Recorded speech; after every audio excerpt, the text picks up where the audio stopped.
Hello friends, welcome to English circle. I am Anshika और मैं इस वीडियो में आपके लिए आर्टिकल्स का प्रैक्टिस सेट लेके आई हूँ। तो लिखा है चूज़ द करेक्ट वर्ड।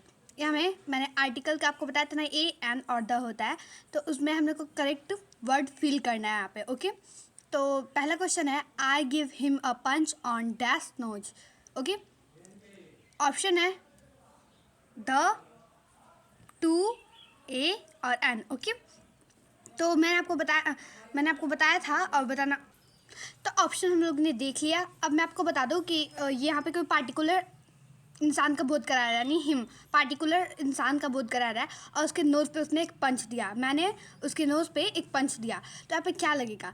तो किसी बॉडी ऑर्गन का होता है, बॉडी का जो ऑर्गन होता है उसमें हमें द लगाना कंपल्सरी है अगर इसको किसी पार्टिकुलर इंसान का बोध करा रहा है। तो यहाँ पे द आंसर करेक्ट होगा। Okay, the is the correct answer, ठीक है ना। फिर लिखा है दूसरा क्वेश्चन। फिर दूसरा क्वेश्चन दिया है अपना, dash sun rises in dash east. तो यहाँ पे ऑप्शन दिया है, ऑप्शन ए और द, बी द और द दोनों में यहाँ पे बताया गया है। पहले में द भराएगा और दूसरे में द भराएगा, ऐसा बताया गया है। सी ऑप्शन दिया है द और ए, डी ऑप्शन दिया है एन और ए। ओके, तो यहाँ पे हमें क्या भरना है? तो मैंने आपको बताया था जो पूरे यूनिवर्स में ओनली एक है, तो उसके पीछे उसके आगे हम लोग द लगाते हैं।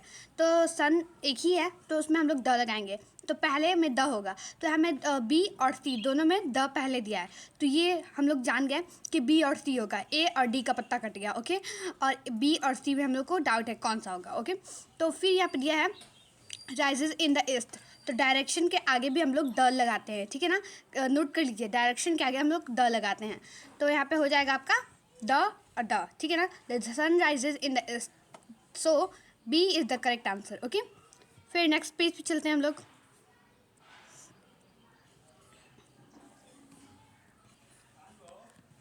दिया है तीसरा question, Ritu is dash most active girl dash family. Okay, तो इसमें भी वही वाली चीज़ है, पहले में द दूसरे में ए। बी ऑप्शन दिया है पहले में द दूसरे में द। सी ऑप्शन दिया है दूसरे में पहले में ए दूसरे में the.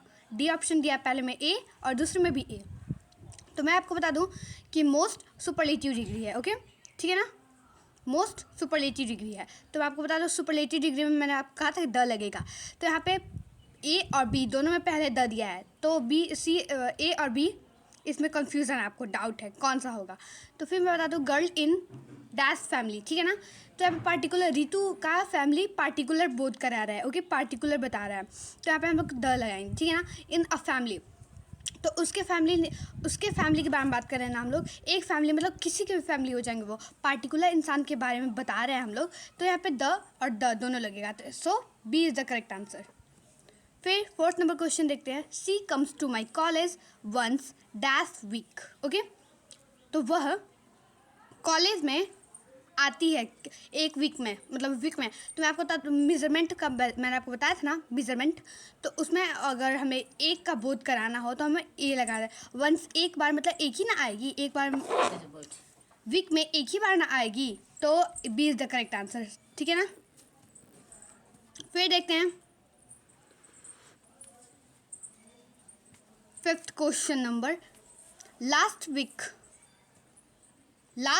C went to dash theatre with her family, ठीक है ना।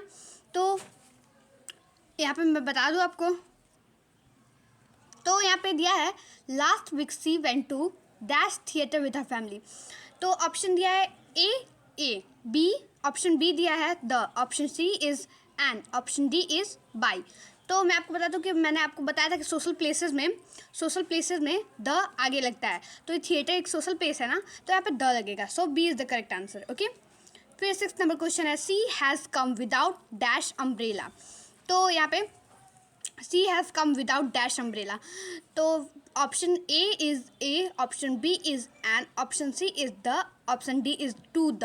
तो यहाँ पे द लगेगा नहीं, क्योंकि यहाँ पे कोई पार्टिकुलर अम्ब्रेला का बोध नहीं करा रहा है, वहाँ पे एक वस्तु है, थिंग है, तो वहाँ पे हम लोग ए और एन का प्रयोग करेंगे।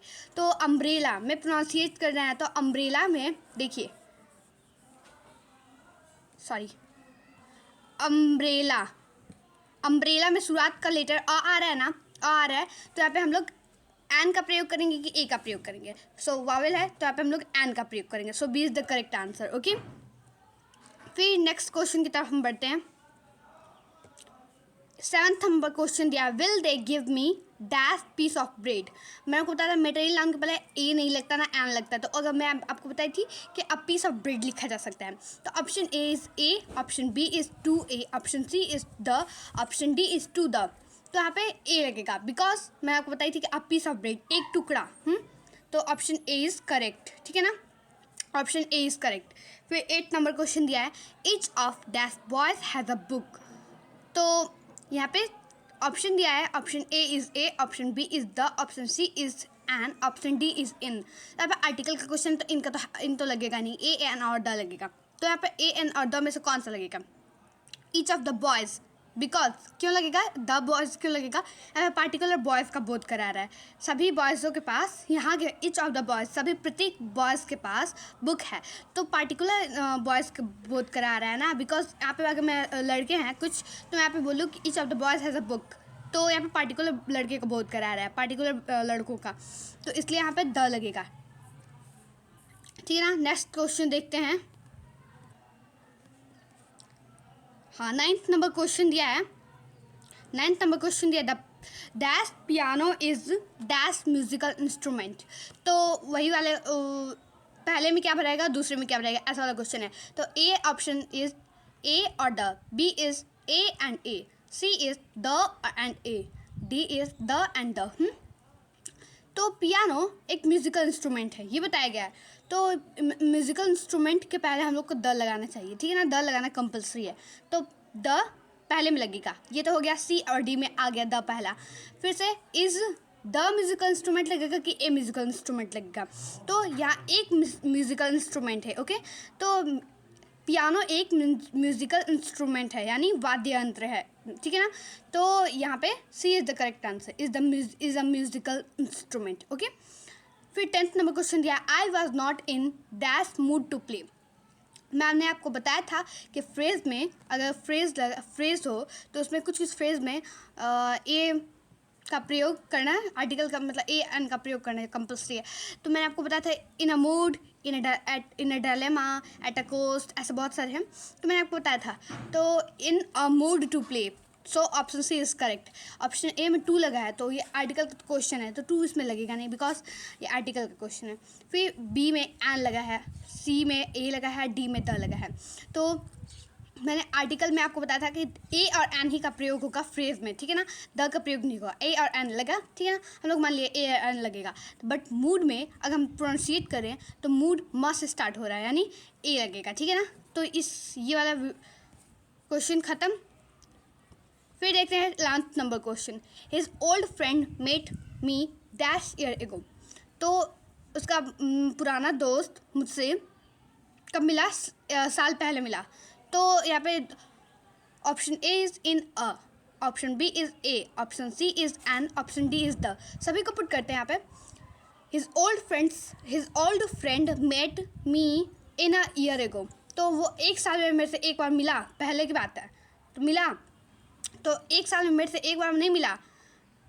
यहाँ पे फिर बी नंबर दिया है, ए नंबर तो होगा नहीं, ठीक है ना। बी नंबर दिया है, his old friend met me a year ago, एक साल पहले, मेजरमेंट है, यूनिट है, ओके, तो ये हो गया, ये लग रहा है, ठीक है ना। तो B is the correct answer, ठीक है ना, इन अ ईयर एगो, एक साल पहले की बात है, तो in a year ago, okay, तो so B is the correct answer, यानी ए होगा यहाँ पे।